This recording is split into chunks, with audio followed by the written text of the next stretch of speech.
Hey y'all, I'm James Wright. Welcome to my shop, and today we're fixing my buck saw. So you know how they always say when you tighten this up to not leave it tight, and then that way they're not going to be damaging it over time. I take that as general. Yeah, I do that most of the time.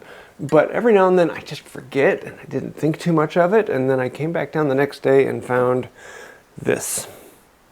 So let's fix that. Push the pin out. And this whole thing just falls apart. That's what we need. I want it to run with the grain, and this kind of comes up and over. And I think if I take it out of some spot just about there, that should work. So we're going to start off this project with a mystery piece of wood. It is a lot like hickory, very stringy, very, very tough and hard wood. And it should work out fairly well with this. I wish I knew what it was, but I really don't. I have a few guesses, but it's some kind of nutwood. But that being said, we need to trace it out and cut it out. And it's a pretty straightforward process, other than the fact that nothing on this piece is straight. It's all curved. And so I'm cutting out straight lines here just to get it close to the shape that we need it to be. And then we can actually start coming in. For a lot of this, the grain is going pretty close to the direction I want it to. So I'm going to come in with the chisel bevel down and just follow that line. I don't need this to be terribly accurate and close. It's not fitting into anything directly, so we can just get roughly to the line. On the other side, though, the curvature is concave, and so I'm going to use a saw to cut down to the line and make a bunch of stop cuts. This will allow me to chisel along that and stay close to the line. You can see there's multiple lines here because I actually ended up moving the piece a couple times to get different locations. So I just had to make sure I was picking the correct line. I've messed that up a couple times, though, so this one, it stayed pretty well. But yes, using the chisel bevel down allows you to follow right along that line. You get a fairly clean surface to the point where you can just come in with a spoke shave afterwards and detail that out.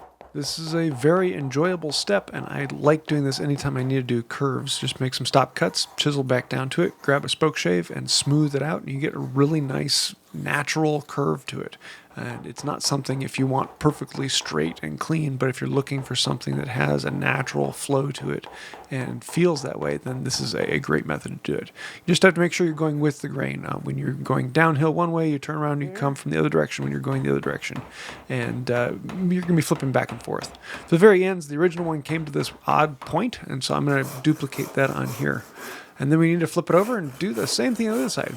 There's one little knot right here that was a little bit annoying, but it's not a problem. It's not a problem. But I was really pleased with the second side. The grain just followed it beautifully. You can see these cracks that propagate ahead. They follow right along that line, just absolutely perfectly. It was a pleasure until I got down close to that knot. I had to be very careful because then the grain switches directions, and I didn't want it to dip out. So we just had to be a little bit careful where the grain changed there. Then we come back through with the spoke shave again and smooth that out. Next, before I do any of the chamfering and other things on there, I need to put in the mortises, and so we need to transfer where the mortises were originally on the other one.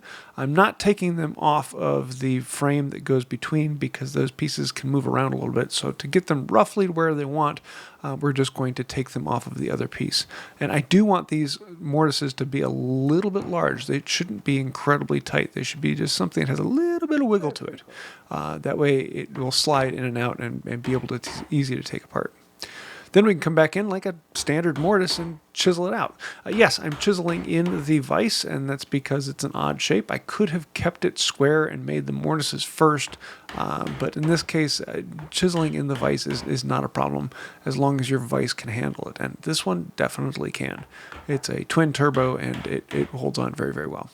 So we're just going to regularly be checking to make sure that it fits back and forth.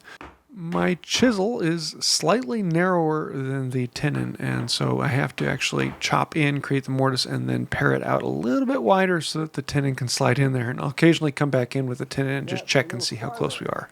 And we want these to be able to bottom out all the way, but I want to make sure they fit before I just start digging down. I could have come in with an auger and taken out the majority of the work, and in this case, it would have been about 50-50, and which one would have been faster. It's kind of in that butter zone where it could go one way or the other. until, hey, look, it fits on. And that's exactly what I'm looking for. The next thing we need to do is actually make a notch in the end, and this is where the bowstring, or in this case it's a steel hoop that needs to run around it. And it needs to be a slot that's a little over an 1/8 inch wide. So I'm going to use my dovetail saw to cut either side of the slot and make it rounded to come up and over and around the other side so that the hoop comes in. You'll see that in a minute. But then I can come in with an 1/8 inch chisel and remove the waste in between to create this rounded slot for it to fit down in. And I want to make sure that it will slide in there and have a little bit of movement on it. The really old ones would actually have a rope or cord, but this one you can see how it has this metal loop, and I just want it to fit down in there. So I can rub it on there and wait for the paint to transfer and then come back in and clean off a little bit more until I get a nice clean fit down in the bottom of that saddle. The next step is probably one of the hardest. We need to create a slot for the saw to fit in.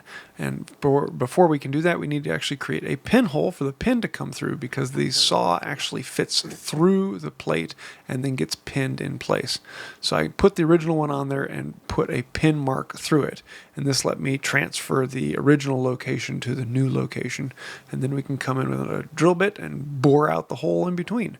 This should be a slot for that pin to fit into. But now we need a slot going at 90 degrees to that for the saw to fit in through the plate. And the easiest way to do that is to cut it out. But the problem is it's stopped at both ends. So I'm coming in with an 1/8 inch bit, and I'm going to set several little holes here. And because I need to drill several of them side by side, it's just easier to pull out the demon-possessed yellow brace and have a little bit of fun with that. But if you don't tell anyone, I won't tell anyone. So I'm going to drill this through most of the way on one side and then move it over a little bit, drill a little bit more, and drill a little bit more until I can get the bit down in there. And then we can come in with what's called a keyhole saw. And these are a lot of fun. They allow you to widen out. And this one I didn't even go all the way through. I just went most of the way through until I can get the teeth going in here.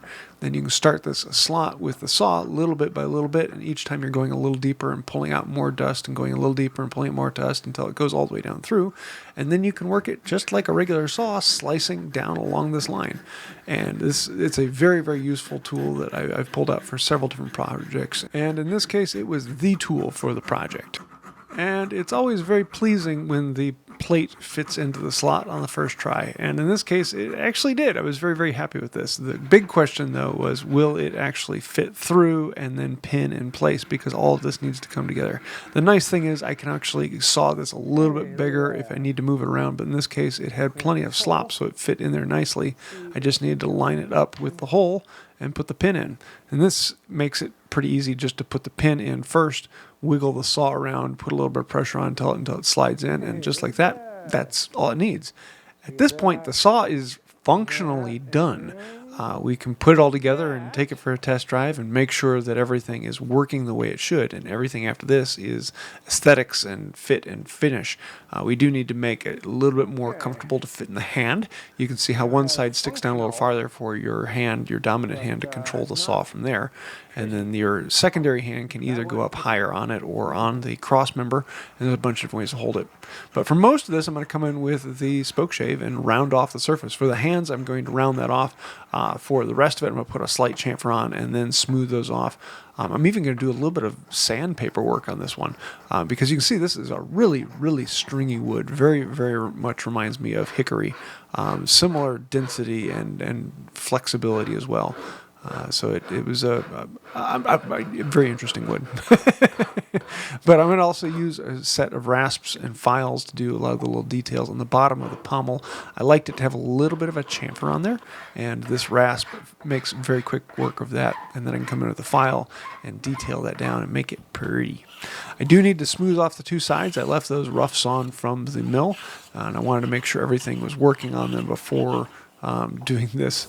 But now that we've done that, we can come back in and smooth it out. Unfortunately, the grain switched on this from one side to the other. So I had to plane from one side on one, and then from the other end, I had to plane from the other side. So you're always watching the grain direction and working with it. With the spoke shave, we're going to come in through and round and chamfer where we want to. I have a round bottom that then will fit into those little slots. And then I'm going to give this all a decent rounding on all of the slight corners. I want it to feel relatively good in the hand. And so I have a bow saw with a really aggressive grit. I'm not going to be doing a ton of work on this. I'm just running it back and forth until it's relatively smooth with the hand. I'm not needing an amazing finish on this. I'm not going to be spending time doing a lot of sanding and detail work. I'm just going to be making it soft to the hand, making it feel decent.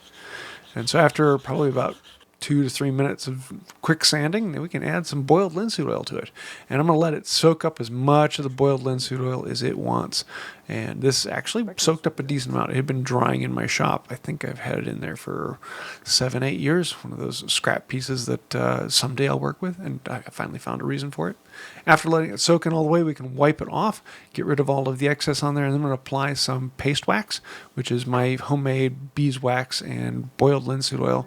Let that soak on and then wipe and polish it down. And when we can put it together and take it for a test drive, because it's done. That's all you need to do to it.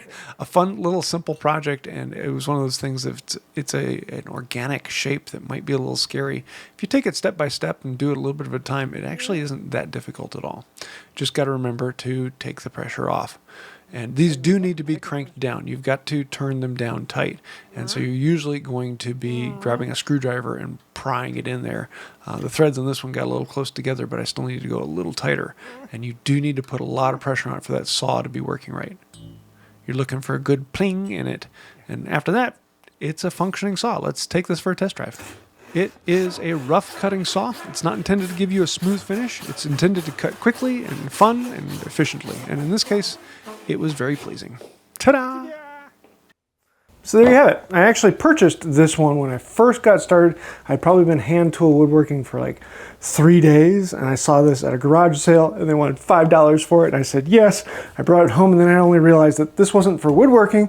It was for lumberworking, which it's no problem. It's still a crosscut saw, and so I use it for large, heavy rips where I just gotta crosscut something quickly. And it works out fairly well for that, and I kind of like that. So yes, I do pull it out from time to time. I don't use it quite as much, but it is a lot of fun. As long as you actually remember to detension it and don't break it. I often really enjoy these quick and easy fix-up projects because they don't take that long. And it's one of these things you can come down to the shop, fiddly dink around, and have a finished product when you're done. Making a replacement piece that looks a little bit different gives some story to it. So when someone gets into the future, they can quite easily see this one's not original. Someone put some love into this because they wanted to make it usable again. And I kind of like that. So now I have a functioning buck saw. Looking forward to using it in the future. If you have any questions, thoughts, ideas, snide remarks, throw those in the comments down below. Thank you. I do actually read through all of them, and it does help out the channel.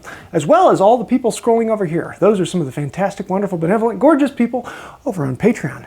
And without patrons, we would not be here. You guys make this happen. Really, patrons are the income for Wood by Wright, and without that, we would not exist. So thank you for that. If you'd like to find out more about that, help out the channel, you can go down below and find out more about Patreon. But I think that'll do it for now. And until next time, have a wonderful day. Yes, I know. I use one of these for woodworking, and that means I buck the trend. Oh, shoot. Loosen it. Don't do that again.